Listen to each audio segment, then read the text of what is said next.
Many years ago, an airplane took off and disappeared without a trace until recently. Deep in the jungle, covered by plants and shadows, a rotting aircraft was discovered by chance. But what they found inside wasn't just worn-out seats or rusty metal. It was something so terrifying that everyone who saw it was left screaming. What had the jungle been hiding all this time? What was so horrible that even experienced investigators couldn't believe what they were seeing? This isn't just another airplane crash tale. It's a story with a frightening surprise you'll never expect. Everything began with what should have been a normal flight, a regular trip with good weather, skilled pilots, and travelers full of hopes and dreams. The medium-sized plane was transporting families, business people, and crew members, each with their own life stories, not knowing what terrible fate was waiting for them. The aircraft lifted off without problems from its starting airport, with everything going as planned. But somewhere above a distant area of thick jungle, the plane disappeared completely. There were no emergency signals, no calls for help, just complete silence on the radio. 1 second it was there, the next second it was gone. Fear spread quickly among the people controlling air traffic as they tried desperately to make contact. Hours became days as search and rescue groups searched through possible crash locations. Helicopters looked through miles of dense treetops, boats searched rivers nearby, and teams on the ground fought through difficult terrain. Even with all their hard work, no wreckage was discovered. It seemed like the plane had just vanished into nothing. Families kept hoping, holding on to the chance that someone might have survived. But as weeks became months and months became years, the search was finally stopped. The plane was officially declared missing, and everyone on board was believed to be dead. The case disappeared into the darkness of unsolved mysteries, leaving behind questions without answers and hearts filled with sadness. That was the situation until many years later, when something hidden deep in the jungle was found that would change everything. For many years, what happened to the missing plane had stayed one of flying's biggest mysteries. People who investigate had long ago closed the case. Families had grieved their losses, and the world had moved forward. But deep in the center of an unmapped jungle, time had been keeping its secrets. A group of explorers, motivated by curiosity and the love of adventure, started a mission to record the untouched areas of a huge, unexplored rainforest. The area was famous for its tall trees, winding rivers, and a strange quietness that went on for miles. It was a place that humans rarely visited, a land that time had forgotten. The team was led by General Pedro Sanchez, a skilled jungle explorer who loved discovering the unknown. Working with him were a scientist who studies living things, a person who makes films, and a group of expert survivalists, each ready for the dangers that hid in the thick wilderness. Carrying machetes, backpacks filled with supplies, and advanced cameras to record their trip, they began what was supposed to be a 3-week journey through the jungle. The air was heavy with moisture, the sounds of bugs filled their ears, and every step felt like going deeper into nature's untouched world.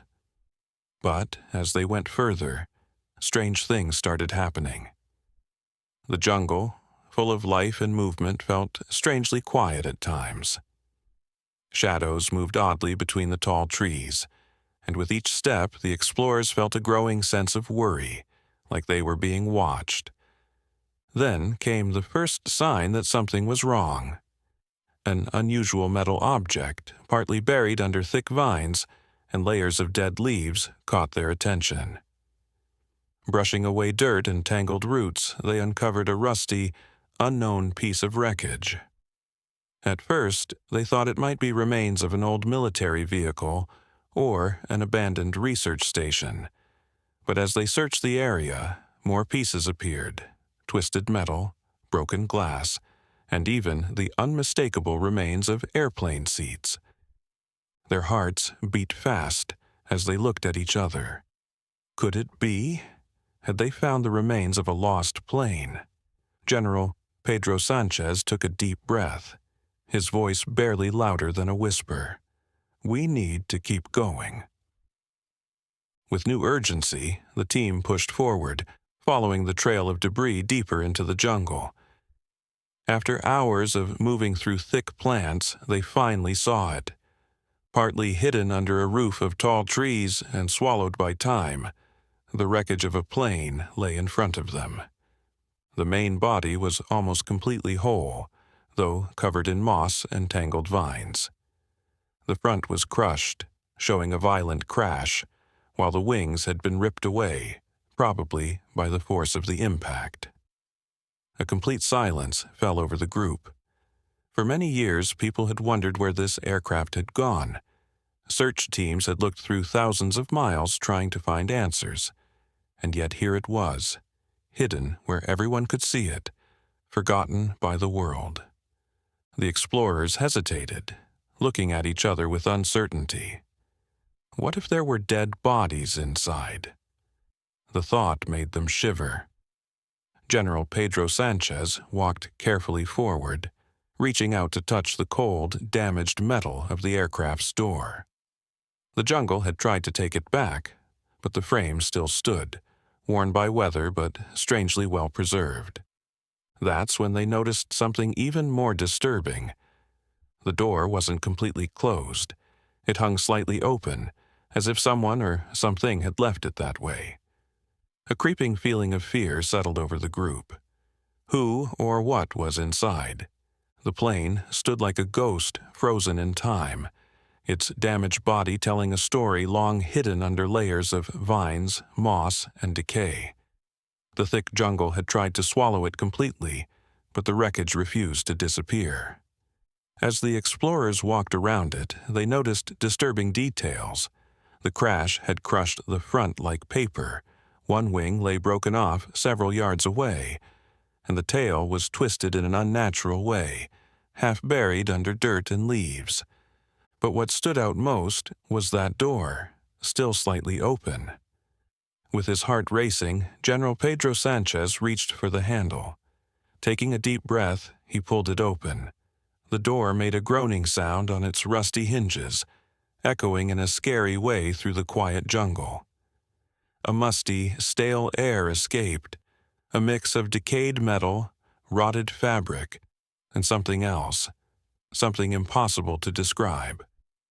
Flashlights showed the dark inside, rows of seats bolted to the floor, their fabric rotting and covered with mold. Overhead, storage areas hanging open with scattered belongings. A child's teddy bear, faded and missing an eye, resting against a seat. A pair of sunglasses sitting on a cracked tray table. Scattered passports, and a water-stained journal with handwriting that stopped in the middle of a sentence. Each item was a haunting reminder of lives that were interrupted without warning.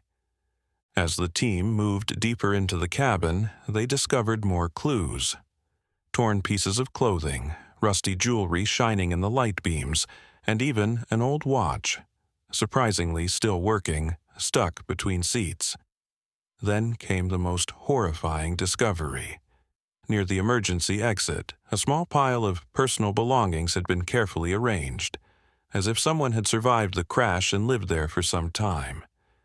There were cans of food, expired long ago but opened, with homemade tools, a rough blanket made from torn clothing, a rusty knife with a blade stained by something they couldn't identify. But there was no sign of any bodies. That's when the disturbing thought hit them. Had someone survived the crash and then disappeared into the jungle? Or worse, were they still here? The tension was unbearable. Nervous looks were exchanged as flashlights moved toward the shadows beyond the wreckage. They weren't just uncovering history, they were walking into it. "This doesn't feel right," whispered one of the team members, looking around nervously. "Something's been living here." Back at their temporary camp, the team spread out the recovered items, personal belongings, pieces of documents, and most frightening of all, a half-burned flight logbook found near the cockpit. The pages were damp and fragile, but some entries could still be read. The pilot's shaky handwriting showed a growing sense of fear. Weather getting worse, turbulence increasing, instruments acting strange. Can't trust the readings anymore. Then another entry. Something's wrong. Not just a storm. Passengers are panicking. Lights flickering. Engine noises different. I don't know how to explain it. These words sent chills down their spines.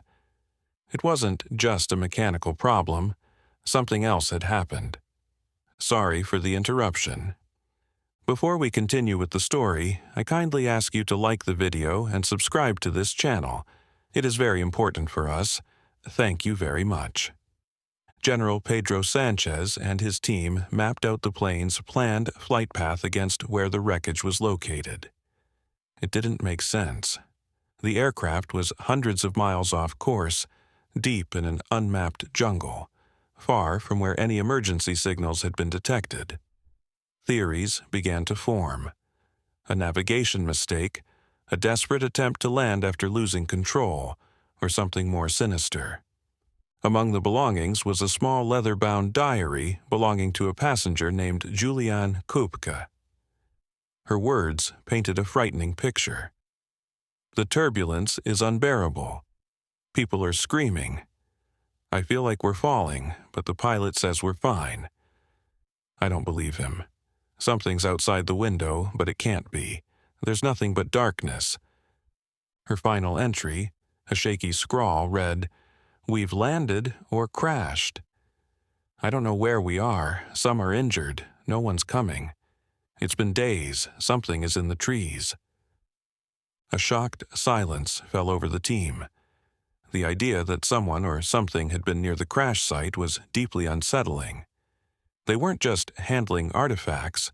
They were holding the last pieces of human lives, their fears, their final words, their desperate attempts to survive.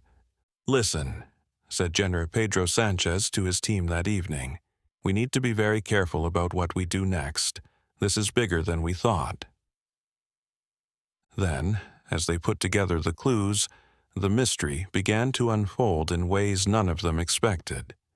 The wreckage wasn't just a forgotten relic. It was a silent witness to something far more chilling than a simple crash. While examining the main body of the plane, General Pedro Sanchez noticed strange symbols scratched into the interior walls, marks that didn't match any airline codes or emergency signals. They appeared to be carved in a hurry, deep and jagged, almost frantic. Further inside, the team found what appeared to be a makeshift shelter built from parts of the plane. Signs showed that survivors had tried to live there. Empty water bottles, torn blankets, scraps of food wrappers. But something was wrong. The shelter was abandoned quickly. Half-eaten food sat untouched, as if the people had left suddenly or had been taken. Then came the most horrifying discovery: a torn journal hidden under debris. It belonged to First Officer Manuel Rannoch. His entries became more frantic with each day. Day 3, we've set up camp. Some are injured, but we're hopeful. No sign of rescue yet. Day 7, strange noises at night. Whispers, but no one is there. Day 12, people are disappearing. First Leslie, then Herman. No blood, no struggle. They're just gone. Day 18, I saw it. It's watching us from the trees. It's not human. The final entry was barely readable, smeared with dirt and what looked like dried blood. It ended with a chilling warning. If anyone finds this, don't stay after dark. The team looked at each other with uneasy expressions. This was no longer just an investigation into a crash. They had stumbled upon something far darker. Could it have been wild animals, or perhaps the hallucinations of people trapped in isolation? General Pedro Sanchez couldn't shake the feeling that they were being watched. The jungle around them suddenly felt suffocating, the trees pressing in like silent guards. One of the explorers, Alfonso Saraiva, whispered, "What if whatever is out there still is?" His words hung heavy in the air. "We should leave at first light," Alfonso continued, his voice shaking. "This place, it's not safe." After uncovering these haunting details, the team faced a difficult choice. Keep the story buried or bring it into the light, no matter how disturbing. The weight of what they'd found, the mysterious diary entries, the eerie signs of disappearances, and the lingering sense of being watched, was too great to ignore. That night, gathered around a dim campfire as the jungle hummed with night sounds, General Pedro Sanchez addressed his team. "We can't keep this to ourselves. There are families who deserve to know the truth, even if it's not the one they hope for." "But what if we're putting ourselves in danger?" asked another team member nervously. "We have a responsibility, General." Pedro Sanchez replied firmly, "These people deserve answers." Reluctantly, they agreed. They documented every detail, photos, videos, notes, careful not to sensationalize the horror. This wasn't just a discovery, it was a story that needed to be told. Once back in civilization, the team handed their findings over to the authorities. News of the lost plane discovery spread like wildfire. Major networks covered the story under headlines like "Mysterious Plane Wreckage Found After Decades in Jungle," "Chilling Journal Reveals Terrifying Final Days of Missing Flight," "Unsolved Jungle Mystery What Happened to Flight 319." The media frenzy was relentless. Reporters speculated wildly, from theories blaming wild animals to supernatural forces. But for General Pedro Sanchez and his team, it wasn't about fame or headlines. It was about the human lives behind the mystery. Authorities worked to identify remains and personal items found at the site. For the families of the missing passengers, phone calls reopened old wounds and brought long-silenced names back into painful focus. Maria Fatima Valencia, whose brother was a passenger, tearfully said at a press conference, "For years, we lived in the dark, wondering if he suffered, if he was scared. Now we know. It hurts, but at least we finally know." The discovery brought painful closure, answers wrapped in grief. The recovered journal was returned to First Officer Manuel Ranoque's family. His sister clutched it, whispering, "He was brave." The story faded from headlines but left lasting impact. It wasn't just about a lost plane, it was about lives lived and connections lost. Flight 319's tragedy wasn't in vain. Lessons learned improved aviation safety worldwide. As aviation historian Werner Herzog noted, "This isn't just a story of loss, it's a story of learning." A memorial was erected at the crash site, a simple plaque with passengers and crew's names. For families, it became sacred ground for memories they thought lost forever. This haunting tale reminds us how fragile life is, how quickly the familiar vanishes, and how the past resurfaces unexpectedly. From Flight 319's disappearance to its jungle rediscovery, every piece reveals something profound about human resilience, the pursuit of truth, and the weight of closure. Did you enjoy this story? Would you reveal a disturbing truth to help families find closure? Let us know in the comments below. If you liked the story, subscribe to this channel and leave a like. Sometimes answers matter more than comfort. Thanks so much for listening. See you in the next video. Have a great day.